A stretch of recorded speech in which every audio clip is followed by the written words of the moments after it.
The conference room on New Geneva Station had all the charm of a morgue. Sterile white walls, harsh lighting that made everyone look like they were dying, and the kind of silence that preceded either great revelations or spectacular disasters. Commander Brooke Ashford sat at the far end of the polished metal table, her scarred hands folded with the patience of someone who'd learned to wait through artillery barrages. Her uniform bore the faded ribbons of campaigns most people preferred to forget, and her eyes held that particular 1,000-yard stare that came from watching too many friends become statistics. Across from her, Ambassador Velthar Cross adjusted his ceremonial robes with the self-important air of someone who'd never had mud between his fingers, let alone blood under his fingernails. The alien's blue-gray skin shimmered with what his species considered diplomatic markings, though to Brooke they looked more like warning signs on a poisonous fish. His elongated skull housed a brain that supposedly held the tactical knowledge of a dozen star systems, and he never let anyone forget it. "Commander Ashford," Velthar began, his voice carrying that particular condescending tone that made Brooke's trigger finger itch. "I appreciate your enthusiasm for this coming conflict, but I fear you don't quite grasp the complexity we're dealing with here." Brooke raised an eyebrow. In her experience, when someone started a sentence with, "I appreciate your enthusiasm," they were about to explain why you were an idiot. She'd heard it from generals, politicians, and now, apparently, from fish-faced aliens who thought they'd invented warfare. The Hegemony Coalition has been fighting galactic wars for over 3 millennia, Velthar continued, gesturing with hands that had clearly never held anything more dangerous than a ceremonial chalice. "We've coordinated battles across star systems, managed supply lines spanning light years, and negotiated ceasefires between species who don't even breathe the same atmosphere. Your human conflicts, while admirable in their primitive way, are simply not comparable." The other human officers around the table shifted uncomfortably. General Marcus Holloway, who'd pulled Brooke out of retirement specifically for this meeting, shot her a warning look that said, "Please don't start an interstellar incident." But Brooke had that familiar feeling in her chest, the same one she'd gotten right before she'd told her commanding officer exactly where he could shove his strategic withdrawal orders during the siege of New Tokyo. "Primitive," Brooke repeated slowly, tasting the word like it was spoiled milk. "That's an interesting choice of words, Ambassador." Velthar's gill slits fluttered, apparently the alien equivalent of a dismissive sniff. "Please don't take offense, Commander. It's simply a matter of scale and sophistication. When you've fought beings who can manipulate time itself, or creatures that exist in multiple dimensions simultaneously, well, human versus human combat becomes rather straightforward." Straightforward. Brooke's voice had dropped to that dangerous quiet tone that made smart people take a step back. Unfortunately, Velthar clearly wasn't that smart. "Precisely. You see, the challenge in galactic warfare comes from the fundamental differences between species. Different biologies, different psychologies, different technological approaches. It's like playing chess against opponents who don't even see the board the same way you do." The ambassador leaned back in his chair, clearly pleased with his metaphor. "Human warfare, by contrast, is simply human against human. Same species, same basic thought patterns, same limitations. It's like, well, like playing chess against yourself." The silence that followed was the kind you hear right before a dam bursts. Brooke stood up slowly, her chair making a soft scraping sound against the metal floor. She walked to the large viewport that showed the vast expanse of space beyond the station, stars scattered like broken glass against black velvet. When she spoke, her voice carried the weight of someone who'd seen things that would make nightmares wake up screaming. "You know what's funny, Ambassador?" she said, still looking out at the stars. "You think fighting someone different from you is the hard part. You think the real challenge comes from not understanding your enemy." She turned around, and there was something in her smile that made the temperature in the room drop by about 10 degrees. "Let me tell you about the Third World War, Velthar. Let me tell you about what happens when humans fight humans, when we go to war against people who think exactly like we do, who know exactly what we're going to do before we do it, who share our hopes, our fears, our dreams, and decide to kill us anyway." Velthar's gill slits fluttered again, but this time it seemed less dismissive and more nervous. "I'm sure it was difficult," he said carefully, "but surely you can see the difference between—" "The difference?" Brooke laughed, and it was not a pleasant sound. "Oh, there's a difference, all right. See, when you fight aliens, you at least have the comfort of not understanding them. You can tell yourself they're monsters, that they think differently, that they're not like you. It helps you sleep at night." She began walking around the table, her footsteps echoing in the quiet room. "But when you fight your own species, when you fight people who grew up watching the same movies you did, who learned the same nursery rhymes, who dreamed the same dreams, well, that's when you learn what humans are really capable of." "And, Ambassador," she stopped directly behind Velthar's chair, "I promise you, it's worse than anything your coalition has ever seen." The alien turned to look at her, and for the first time since the meeting began, his supreme confidence showed the tiniest crack. "Commander," General Holloway interjected gently, "perhaps we should?" "Should what? Should spare the ambassador's feelings?" Brooke's eyes never left Velthar's. "He wanted to know about human warfare. He thinks galactic war is complex." "Well, let me ask you something, Ambassador." She leaned down, her voice dropping to barely above a whisper. "Have you ever fought a war where both sides used identical weapons, identical tactics, identical strategies, and still managed to turn it into the bloodiest conflict in recorded history? Have you ever seen what happens when creativity meets hatred, and both sides know exactly how the other thinks?" Velthar swallowed hard, his throat making a sound like water going down a drain. "The Third World War lasted 5 years, Ambassador. 5 years of humans fighting humans, with no quarter asked and none given. And you want to know the really funny part?"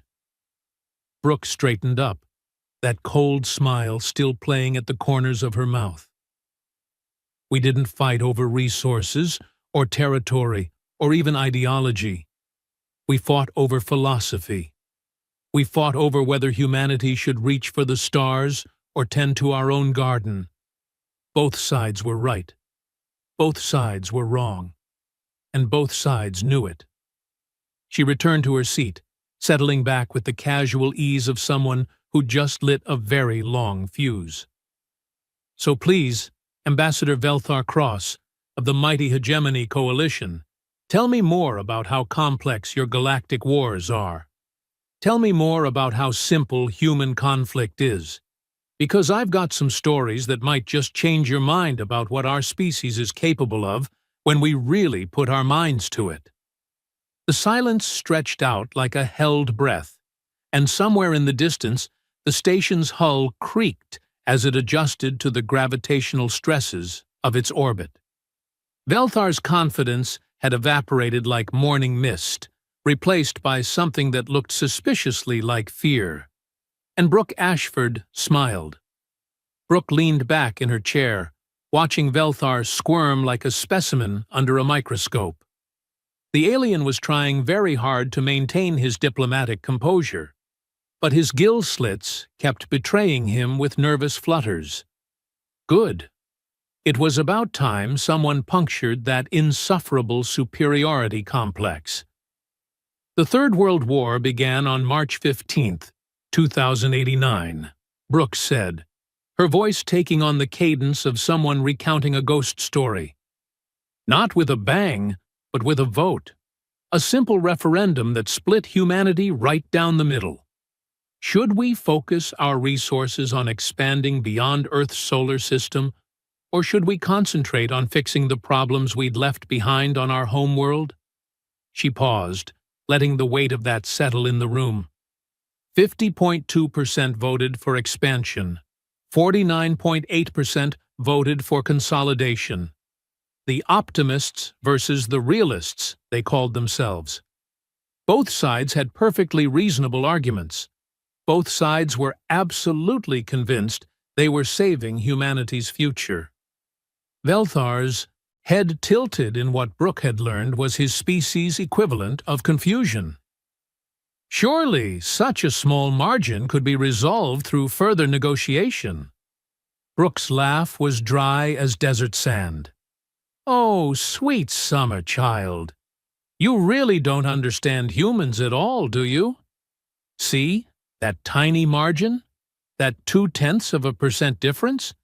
It meant that roughly half of every family, every neighborhood, every city was suddenly on opposite sides of the most important question in human history. She stood up again, but this time her movements were slower, more deliberate. Like someone walking through a minefield of memories? Picture this scenario, Ambassador. You wake up one morning and discover that your brother, who shares your DNA, your childhood memories, your cultural background, your education, he's now your mortal enemy. Not because he's different from you, but because he's exactly like you, except for one single philosophical disagreement. The room had gone dead quiet, except for the soft hum of the station's life support systems. The optimists believed that humanity's salvation lay in the stars. More worlds meant more resources, more opportunities, more chances for the species to survive if something went wrong with Earth. The realists believed that we should master our own world first, solve poverty and disease and climate change before we spread our problems across the galaxy. Brooke walked to the wall display and activated it with a gesture. A holographic map of Earth appeared, showing the political divisions of 2089. Now, here's where it gets interesting, Velthar. In your typical galactic conflict, I imagine you have clear battle lines. The Zephyrians on one side, the Crystalline Collective on the other. Nice and neat. But look at this. The map shifted, showing the distribution of optimist and realist populations. Instead of clear geographical divisions, it looked like someone had thrown red and blue paint at a wall and let it splatter randomly. New York City, 61% optimist. But Brooklyn, 53% realist. Manhattan, optimist stronghold. Queens, split right down the middle, block by block. Families were literally divided by apartment walls. Velthar leaned forward despite himself, his tactical mind clearly struggling with the implications. Military units were split the same way, Brooke continued. The USS Confederation had a crew that was 46% optimist, 54% realist. You know what happened when the shooting started? The ship literally fought itself. Engineering versus the bridge, port side versus starboard, deck by deck, compartment by compartment. But surely, Velthar interjected, his voice strained, surely rational beings could find a compromise? Rational? Brooke's voice cracked like a whip. Ambassador, let me explain something about human psychology. We're tribal creatures, but we're also pack hunters. When we identify an enemy, we don't just want to defeat them, we want to understand them completely so we can anticipate their every move. And when that enemy is literally us, when they think exactly like we do? She manipulated the display again, showing a battle map of Neo-Singapore. 3 months into the war, both sides were using identical weapons. They came from the same factories, after all. Identical vehicles, identical communications equipment, identical training manuals. The realist forces would develop a new tactic, and within hours, the optimist forces would develop the same tactic independently. Both sides started recruiting the same types of people: engineers, scientists, tacticians who could think outside the box. The map zoomed in, showing street-level fighting. They started anticipating each other's moves with terrifying accuracy. Realist commanders would plan an ambush, only to find optimist forces setting up the exact same ambush in the exact same location at the exact same time. Both sides would send infiltration units to capture the same strategic building on the same night, using the same approach routes. Belthar's skin had taken on a slightly green tinge. The logistics alone. "Oh, it gets worse," Brooke said, with grim satisfaction. "See, your alien wars might have complex logistics, but at least you're dealing with different species with different needs. We had humans fighting humans with identical supply chains, identical nutritional requirements, identical medical needs. Both sides were shopping from the same suppliers, hiring from the same talent pools." She pulled up another display, this one showing economic data. Arms manufacturers were selling to both sides simultaneously. Medical companies were providing identical equipment to optimist and realist field hospitals.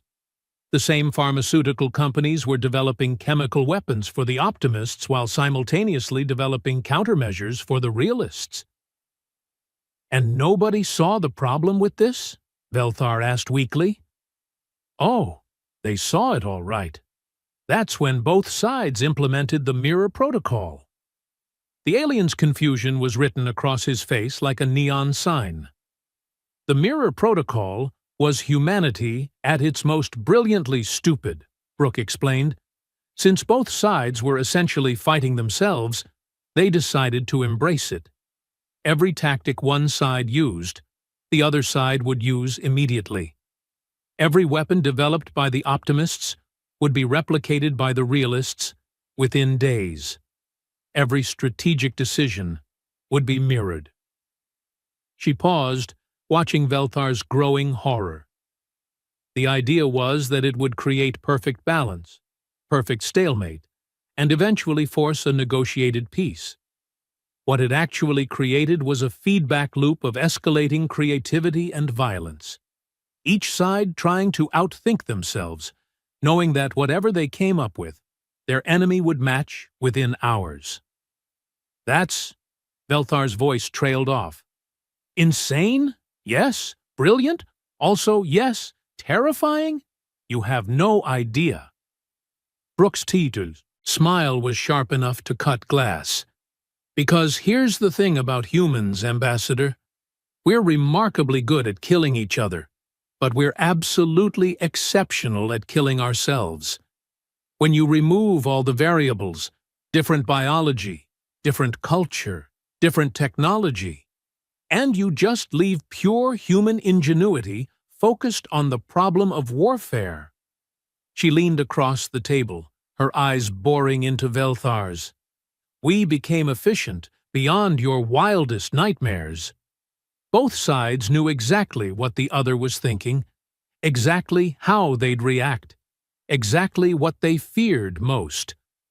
And they used that knowledge with surgical precision. The display shifted to show casualty figures, numbers that climbed with horrifying consistency. By the end of year 2, both sides had developed psychological warfare techniques specifically designed for humans. Not just any humans, humans exactly like themselves. They knew which childhood fears to exploit, which cultural memories to weaponize, which hopes to crush. Belthar had gone very, very quiet. You want to know what complex warfare looks like, Ambassador?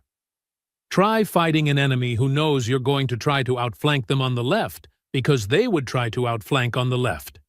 Try developing a battle plan, knowing your enemy will develop the exact same plan at the exact same time. Try maintaining morale when your soldiers are fighting their literal neighbors, using weapons built by their former co-workers, following strategies developed by people who learned from the same textbooks. The silence stretched out like a taut wire, ready to snap. And the beautiful, terrible irony of it all? Brooke's voice dropped to barely above a whisper. Both sides were right. Humanity did need to expand to the stars. Humanity also needed to fix its problems at home. But instead of finding a way to do both, we spent 5 years proving just how creative we could be at destroying ourselves. She sat back down, her story far from over. Still think human warfare is simple, Ambassador? Velthar's silence stretched on like the space between stars, his alien features frozen in what could charitably be called deep contemplation, or, more accurately, existential dread. Brooke decided it was time to really twist the knife. "You're looking a little green around the gills there, Ambassador," she said, her voice carrying the mock concern of a predator toying with wounded prey. "Don't worry, we're just getting to the good part." She stood and began pacing again, her boots clicking against the metal floor with the rhythm of a countdown timer. By year 3 of the war, both sides had gotten really good at predicting each other. Too good. The Mirror Protocol had evolved into something nobody had anticipated. Perfect strategic stalemate. Every move was countered before it was made. Every plan was anticipated and neutralized. The holographic display shifted to show the Christmas truce incident of 2091, a date that still made veteran soldiers wake up screaming. December 24th, 2091. Both sides, exhausted from 2.5 years of perfectly mirrored warfare, independently decided to offer a Christmas ceasefire. Same day, same hour, same terms. The optimist commander in the European theater, General Patricia Novak, sent a message proposing a temporary halt to hostilities so both sides could bury their dead. Brooke's voice took on the cadence of someone reciting from a nightmare. At the exact same moment, the realist commander, Marshal Diego Santos, sent an identical message with identical terms. Both messages crossed in transmission. Both sides thought they were being magnanimous. Both sides thought they were showing humanity and mercy. Velthar's gill slits had stopped fluttering entirely. Even his alien biology seemed to sense what was coming. The ceasefire was scheduled to begin at noon, Greenwich Mean Time. Soldiers from both sides began emerging from their trenches, carrying white flags, medical supplies, and Christmas gifts they'd been saving for months. Picture it, Ambassador. Thousands of humans walking toward each other across no man's land, smiling, ready to share a moment of peace with people who looked exactly like them, talked exactly like them, missed their families exactly like them. The display zoomed in on the battlefield, showing the convergence of forces. And that's when both sides sprung their trap. The silence in the room was so complete that the distant hum of the station's engines sounded like thunder. See, both sides had independently developed the exact same plan. Use the ceasefire as cover for a massive surprise attack.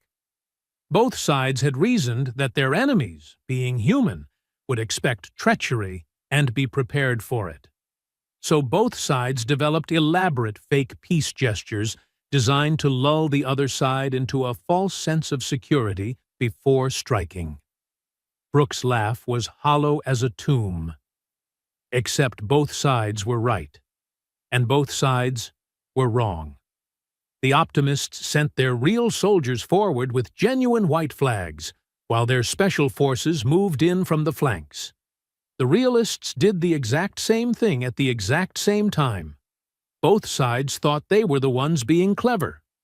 Both sides thought they were the ones planning the betrayal.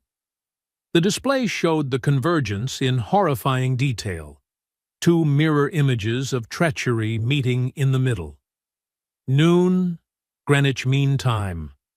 The peace soldiers met in the middle of the battlefield and began exchanging gifts and stories. For about 10 minutes, it was beautiful. Brothers finding brothers, neighbors finding neighbors, humans being human. Some of them even recognized each other from before the war. Belthar leaned forward, his tactical mind apparently unable to resist despite his growing horror. Then the special forces from both sides hit simultaneously. The display erupted in chaos, red markers and blue markers converging from multiple directions, overlapping, intertwining in a dance of mutual destruction. Both sides' commandos, thinking they were executing a brilliant surprise attack, opened fire at the same instant. But instead of catching the enemy off guard, they caught their own people in the crossfire. The peace soldiers in the middle, real soldiers carrying real white flags with real Christmas presents, became the filling in a sandwich of friendly fire. Brooke stopped pacing and faced Velthar directly. In 12 minutes, Ambassador, both sides managed to kill more of their own people than they'd killed of each other in the previous 6 months of fighting. The Christmas Truce Massacre became the single deadliest day of the war, and every single casualty was the result of humans knowing exactly how other humans think. The alien's skin had gone from green to a sickly gray color that probably wasn't healthy for his species. But that wasn't the worst part, Brooke continued relentlessly. The worst part was what came after. Both sides realized simultaneously that they'd been outthought by themselves. Both sides knew that any future plan they developed would be anticipated and countered. So they did what humans do when conventional thinking fails them. She manipulated the display again, showing urban warfare maps that looked like geometric nightmares. They got creative. The display zoomed in on Neo-Singapore, where the urban warfare had taken on characteristics that defied military textbooks. Captain Bianca Rhodes, Optimist Forces, was tasked with capturing the central banking district. Her brother, Lieutenant Cole Brennan, Realist Forces, was tasked with defending it. Same parents, same childhood, same military academy, same tactical training. They knew each other's thought processes better than married couples know each other's habits. Velthar's voice was barely a whisper. What happened? They played a game of four-dimensional chess that lasted 8 months and turned 12 city blocks into a monument to human ingenuity applied to destruction. Rhodes would booby-trap a building, knowing her brother would expect it. Brennan would avoid that building and take an alternate route, knowing his sister would expect him to expect it. So Rhodes would booby-trap the alternate route, knowing he would know that she would know. Brooke gestured helplessly at the impossibility of it all. They anticipated each other's anticipations of each other's anticipations. Both sides started keeping psychological profiles, not just of enemy commanders, but of how those commanders thought about how they thought about how they thought. Meta-tactical analysis became the norm. The display showed building schematics that looked like they'd been designed by particularly violent mathematicians. By month 4 of the Neo-Singapore siege, both sides were setting traps that were designed to counter traps that were meant to anticipate counter traps. Buildings became three-dimensional puzzles of death, with each floor representing a different level of psychological warfare. Velthar was gripping the edge of the table now, his knuckles showing whatever color his species turned when stressed beyond rational limits. Rhodes and Brennan never actually encountered each other face to face during those 8 months. Brooke continued, they were too busy thinking around each other's thoughts. But they shaped that entire district into a reflection of their sibling rivalry, scaled up to military proportions. Every street became a conversation in explosives. Every building became a letter in a dialogue written in bullets and blood. She pulled up casualty reports that made Velthar flinch. The kicker? When the siege finally ended, both sides had achieved their objectives simultaneously. Rhodes captured the banking district. Brennan successfully defended it. The same 12 blocks were simultaneously under optimist and realist control, depending on which floor of which building you were standing on. That's impossible, Velthar managed. Welcome to human warfare, Ambassador. We specialize in making the impossible into the inevitable. Brooke's smile was sharp enough to cut steel. And that was just one city, in one theater, in 1 year of a 5-year war, where every engagement was fought between people who shared the same DNA, the same culture, the same fundamental psychology. She leaned across the table, her eyes burning with the intensity of someone who'd seen the abyss and found it staring back. Your galactic wars might span star systems, Velthar, but I bet they've never produced anything like the prediction wars of 2092, where both sides got so good at anticipating each other that they spent 6 months fighting battles that existed only in theoretical probability matrices. Velthar's voice was barely audible. Surely it had to end eventually. Brooke's smile widened, and there was something in it that made the station's lights seem dimmer. Oh, it ended all right. But not before both sides developed the same ultimate weapon on the same day at the same hour. And that, dear Ambassador, is when things got really interesting. The silence that followed was pregnant with the promise of revelations that would make everything they'd discussed so far seem like a pleasant warm-up exercise. Velthar had reached that special stage of horror where his alien features had settled into a mask of fascinated dread.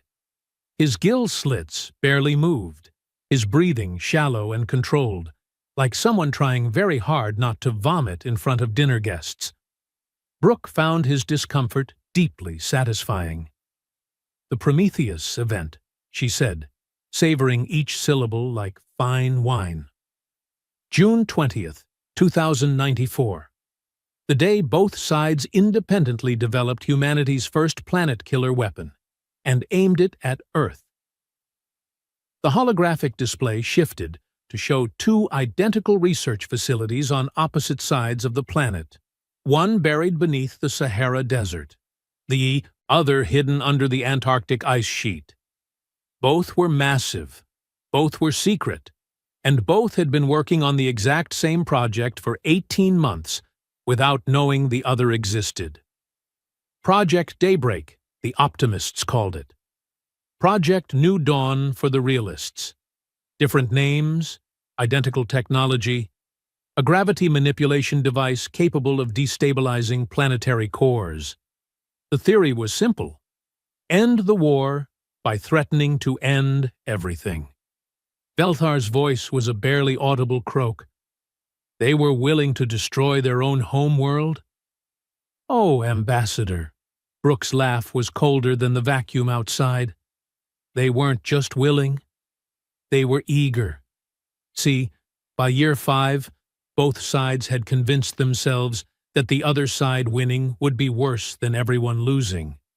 The optimists believed that realist victory would doom humanity to planetary stagnation and eventual extinction. The realists believed that optimist victory would spread human problems across the galaxy like a virus. She manipulated the display to show the timeline, 2 parallel research projects moving in perfect synchronization toward the same horrifying conclusion. Both sides finished their weapons on the same day. Both sides ran successful tests on the same uninhabited moons. Both sides prepared to make their ultimatum speeches on the same morning. And both sides discovered the other side's weapon at the exact same moment when their spy networks, which had infiltrated each other so completely they were basically the same organization, reported back simultaneously. The display showed the moment of mutual discovery. Red and blue alert signals flashing across command centers on both sides. Confusion turning to understanding, turning to absolute terror, as the implications sank in. Picture this moment, Velthar. Two sets of humans, identical in every way that mattered, sitting in their respective war rooms, staring at proof that their enemies had developed the exact same world-ending weapon they'd just finished building. Both sides realizing simultaneously that their ace in the hole was also their enemy's ace in the hole. Brooke stood and walked to the viewport, staring out at the stars as if seeing them for the first time. What followed was the most polite 8 months in human military history. The Great Standoff, historians call it now. Both sides had their fingers on triggers that would end civilization, and both sides knew the other side knew they knew. But surely, Velthar managed, his voice gaining strength from desperate hope. Surely rational beings would step back from such madness. Brooke turned back to him, and her smile was the kind that made sensible people check their life insurance policies. Rational? Oh, Ambassador, we were perfectly rational. That was the problem. She returned to the table, her movements deliberate and predatory.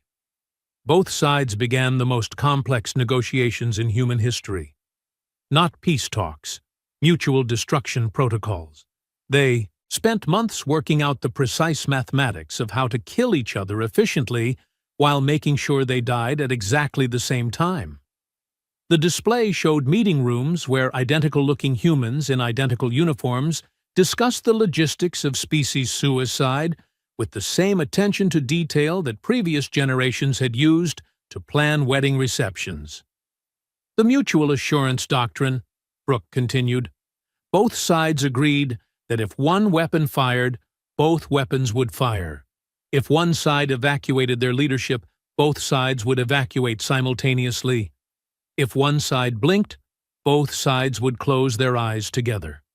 They turned the end of the world into a choreographed dance. Velthar was leaning forward now, despite himself. His tactical mind was apparently as horrified as it was fascinated.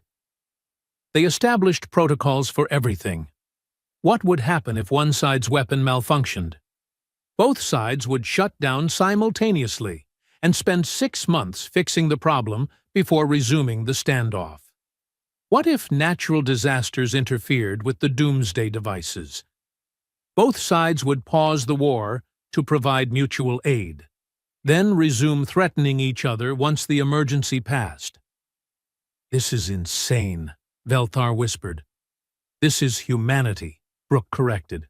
"We turned the ultimate expression of hatred into the most cooperative project in our species' history."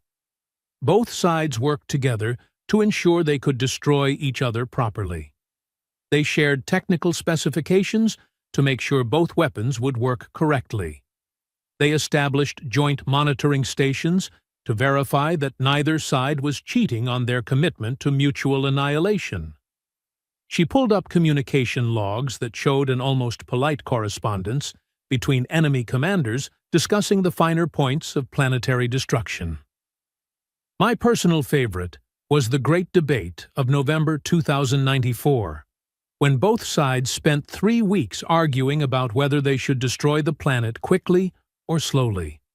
The optimists wanted a fast death. They thought it was more humane. The realists wanted a slow collapse.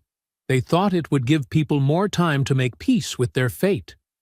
They nearly went to war over how to end the war that would end everything. Velthar's skin had progressed through several color changes and was now settling on what looked like the alien equivalent of nauseous gray. How? How did it end? Brooke was quiet for a long moment, and when she spoke again, her voice carried a weight that seemed to bend space-time around it. Christmas morning, 2094. I was in the Optimist command bunker under the Sahara, monitoring the realist weapon signatures, when something unprecedented happened. She paused, her eyes distant with memory. Both sides' weapons developed the exact same technical malfunction at the exact same time. A cascading failure in the gravity manipulation matrices that would have rendered both devices permanently inoperable within 6 hours. The display showed technical readouts that meant nothing to Velthar, but clearly meant everything to Brooke. Both sides detected the malfunction simultaneously. Both sides realized they had a choice: fix their weapons and continue the standoff, or— she trailed off, staring at the data. Or let them fail. Let the ultimate expression of human warfare die quietly on Christmas morning, while both sides pretended not to notice. Velthar blinked, his alien features showing confusion. They chose to let the weapons fail? They chose to not choose, Brooke said softly. Both sides issued identical orders: monitor the situation, but take no action to prevent or accelerate the malfunction. Both sides watched their doomsday devices slowly die, while maintaining perfect poker faces and pretending it was all according to plan. She turned back to the viewport, her reflection ghost-like against the star field. The war ended not with surrender, not with negotiation, not with victory or defeat. It ended with exhaustion. Both sides looked into the mirror of themselves and realized they didn't like what they saw. But surely there were victory celebrations, parades, treaties. Brooke's laugh was bitter as burnt coffee. Ambassador, you still don't understand. There were no winners. There were no losers. There were just humans who had spent 5 years proving that our greatest enemy is ourselves. She manipulated the display one final time, showing post-war statistics that made Velthar's eyes widen. Casualty count: 43 million dead. Economic damage: the collapse of interplanetary commerce for a decade. Psychological damage: an entire generation that learned to distrust anyone who looked like them, thought like them, or shared their DNA. Velthar's voice was barely a whisper. And after all that, what did humanity learn? Brooke turned to face him, and there was something in her expression that made the alien instinctively lean back in his chair. We learned that we're very, very good at killing ourselves. We learned that identical opponents create exponentially escalating complexity. We learned that when humans fight humans, there are no rules, no limits, and no mercy. She leaned across the table, her eyes boring into his. But most importantly, Ambassador Velthar Cross of the mighty Hegemony Coalition, we learned something that should probably concern you quite a bit. What's that? He managed. We learned that this galactic war you came to warn us about, the one you're so worried about, the one where multiple species will clash across star systems using technologies we can barely imagine? Brooke's smile was sharp enough to cut through hull plating. We did some checking of our own. Turns out those hostile alien forces you're so concerned about, those mysterious aggressors threatening the peace of the galaxy? Velthar's skin went from gray to white in the span of a heartbeat. They're human colonies, aren't they? Brooke's voice was soft as silk and deadly as radiation. Colonies that left Earth during our little civil war. Colonies that have spent the last 30 years developing independently. Colonies that think exactly like we do, know exactly what we know, and have had 3 decades to get creative about warfare. The silence that followed was absolute. So tell me, Ambassador. Brooke leaned back in her chair, her smile widening to show teeth. Now that you understand what happens when humans fight. Humans? How excited are you about this galactic war of yours? Velthar stood up so quickly, his chair fell over backward. His ceremonial robes rustled as he backed toward the door, his eyes never leaving Brooke's face. The coalition will need to reassess our strategic position, he stammered. You do that, Brooke said pleasantly. And Velthar? When you're reassessing, remember that those colonies have had 30 years to think about how we think. They know us better than we know ourselves, and we know them the same way. The ambassador reached the door and fumbled with the controls, his diplomatic composure completely abandoned. Sweet dreams, Ambassador, Brooke called after him as he fled. Try not to think too hard about what's coming.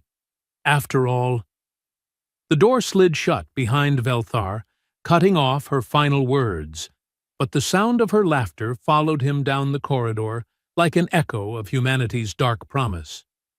General Holloway looked at Brooke across the empty conference room. Think he got the message? Brooke's smile could have powered a starship. Oh, I think the entire hegemony coalition is about to discover what complex warfare really looks like. She stood and walked toward the door, pausing at the threshold. After all, if they thought one set of humans was dangerous, wait until they meet the other ones. The door hissed shut behind her, leaving General Holloway alone in the conference room with the weight of what had just transpired. He stared at the holographic displays, still showing the aftermath of the Third World War. Numbers and tactical analyses that told the story of humanity's capacity for self-destruction with clinical precision. Outside in the corridor, Velthar was probably racing back to his ship, his mind reeling with the implications of what he'd learned. The ambassador would file his report, and within hours, the Hegemony Coalition would be reconsidering everything they thought they knew about human military capability. But Brooke wasn't done yet. She made her way through the station's corridors, her footsteps echoing in the sterile passageways as she headed toward the communications center. The duty officer, a young lieutenant who looked like he'd been recruited straight from a recruitment poster, snapped to attention as she entered. Commander Ashford, how can I help you, ma'am? I need to send a priority message to Fleet Command, she said, settling into the communications console with the ease of someone who'd spent half her life coordinating across impossible distances. Authorization code Omega Black 3. The lieutenant's eyes widened. Omega Black 3 was reserved for intelligence that could fundamentally alter military strategy at the highest levels. Yes, ma'am. Channel open. Brooke's fingers moved across the controls with practiced efficiency, encoding her message with layers of encryption that would make it readable only to a select few individuals in Earth's military hierarchy. Fleet Admiral Morrison, she began, her voice taking on the formal cadence of official military communication. This is Commander Brooke Ashford, reporting from New Geneva Station. I've just concluded the briefing with the Hegemony Coalition delegation regarding the approaching galactic conflict. She paused, choosing her words carefully. Admiral, I need you to understand something about our allies. They came here thinking they were recruiting primitive humans for their sophisticated galactic war. They left understanding that they've accidentally stumbled into a conflict between Earth and our own colonies. Colonies that have had 30 years to evolve their military thinking independently. The implications hung in the air like smoke from a distant fire. The coalition is terrified, sir. And they should be. But more importantly, they're going to be watching us very, very carefully from now on. They've just realized that humans don't fight wars the way other species do. We don't just defeat our enemies. We become them, understand them, anticipate them to the point where conflict becomes a kind of deadly dance between mirror images. She leaned back in her chair, her mind already racing ahead to the strategic ramifications. Recommendation: we need to accelerate our own intelligence gathering on the colonial forces. If they've spent 30 years thinking about how we think, we need to start thinking about how they think about how we think. The meta-tactical warfare that characterized the Third World War was just a preview of what's coming. Brooks' voice took on a harder edge. And, Admiral? We need to start considering the possibility that the colonies aren't just our enemies in this coming conflict. They might be our teachers. 30 years of independent development means they've had time to solve problems we're still struggling with. They've had time to take human warfare to places we haven't even imagined yet. She encrypted the final portion of her message with an additional layer of security. Personal note: I told the alien ambassador about the Christmas Truce massacre, about the Neo-Singapore siege, about the Prometheus event. But I didn't tell him everything, sir. I didn't tell him about the real reason the Third World War ended. Her fingers paused over the controls. The weapon malfunction wasn't an accident, Admiral. Both sides had independently developed the same fail-safe protocol, buried so deep in their systems that not even the primary operators knew it existed. Both sides had programmed their doomsday devices to fail if the conflict reached a certain threshold of mutual destruction. The weight of that revelation settled over the communication center like a heavy blanket. We didn't just fight ourselves for 5 years, sir. We also saved ourselves from ourselves. Both sides, thinking the exact same thoughts, made the exact same decision to prevent total annihilation. Even in our darkest moment, even when we were ready to destroy everything, human nature found a way to preserve human nature. She finalized the encryption and prepared to transmit. The colonies know this about us, Admiral. They know we're capable of extraordinary destruction, but they also know we're capable of extraordinary restraint. They know we fight ourselves harder than we fight anyone else, but they also know we save ourselves when it really matters. Brooks' smile was visible in her voice. That makes them either our greatest threat or our greatest hope. Possibly both. Either way, sir, this galactic war just became infinitely more interesting. She ended the transmission and leaned back, watching the encrypted data package speed toward Earth at faster-than-light velocities. In a few hours, the highest levels of human military command would be wrestling with the same implications that had sent Velthar fleeing from the conference room. The lieutenant at the duty station was staring at her with barely concealed curiosity, clearly wondering what kind of message required Omega Black 3 encryption. "Something you want to ask, Lieutenant?" Brooks said without turning around. "No, ma'am, it's just—" The alien delegation looked pretty shaken when they left. Ambassador Velthar especially. Brooks' laugh was soft and dangerous. "He should be shaken, son. He just learned that his sophisticated galactic war is about to become a family reunion. And if there's one thing humans are good at, it's making family gatherings memorable." She stood and headed for the door, leaving the lieutenant to puzzle over her words. "Oh, and Lieutenant," she called back over her shoulder, "you might want to start brushing up on your tactics manuals, the ones about asymmetric warfare, psychological operations, and mirror image conflicts. Something tells me we're going to need every advantage we can get." As the door closed behind her, Brooke reflected on the day's work. Velthar and his coalition allies now understood that humans were dangerous in ways they'd never imagined. Earth's military command would soon understand that the coming conflict was going to test every lesson learned from the Third World War. And somewhere out there in the void between stars, human colonies that had spent 3 decades thinking about warfare were preparing to show their homeworld just how much they'd learned. It was going to be one hell of a family reunion.